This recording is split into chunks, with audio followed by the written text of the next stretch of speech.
দেশের অর্থনীতির বৃহত্তর স্বার্থে চুপ করে থাকি, কিছু বলি না। কিন্তু যখন বেশি বাড়াবাড়ি করে তখন বলতে ইচ্ছা করে, তোরা রাজাকার, তোরা আল থামস, তোরা আল বদর।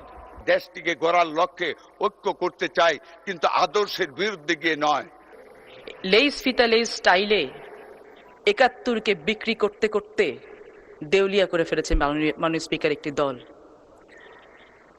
ইদানিং আবার মাননীয় স্পিকার একই স্টাইলে জুলাইকে বিক্রি করার জন্য জুলাই লাগবে জুলাই বলা শুরু হয়েছে। মাননীয় স্পিকার, দেউলিয়া হওয়ার আগে বন্ধ হয়ে যাওয়া উচিত। আপনার মাধ্যমে পুরো সংসদকে জানাতে চাই, চেতনা বিক্রি করার না, ধারণ করার বিষয়। আর প্রবাসী কল্যাণ প্রতিমন্ত্রী 5 বছর সরকারকে সহযোগিতার আহ্বান জানান।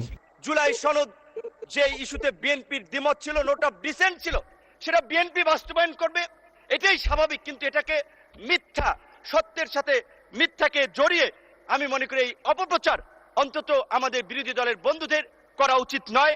আল্লাহর রাস্তে এই 5 বছর এই সরকারকে গঠনমূলক সমালোচনা এবং ইতিবাচক পরামর্শের মাধ্যমে সহযোগিতা করুন। পরে বক্তব্য দিয়ে সিরাজগঞ্জ 4 আসনের জামায়াত নেতা বলেন, অধিকাংশ আন্দোলন সংগ্রামে একসাথে থাকা বিএনপি হঠাৎ জামায়াতের সমালোচনা মুখর।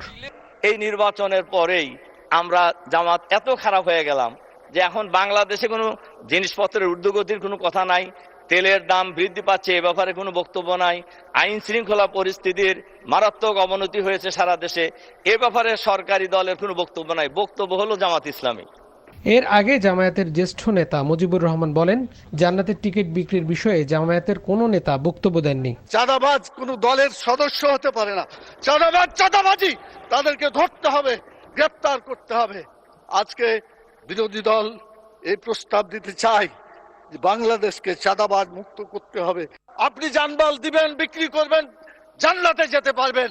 জানমাল আল্লাহর পথে দিবেন না, আপনার কপালে জান্নাত হবে না। এটা আল্লাহর কথা, এটা মানুষের কথা না।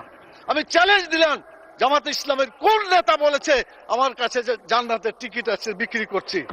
সংবিধান সংশোধনের 17 সদস্যের বিশেষ কমিটি গঠনের প্রস্তাব করেছেন আইনমন্ত্রী মোহাম্মদ আসাদুজ্জামান। এই কমিটিতে বিরোধী দল থেকে 5 জনের নাম দেওয়ার আহ্বান জানিয়েছিলেন তিনি।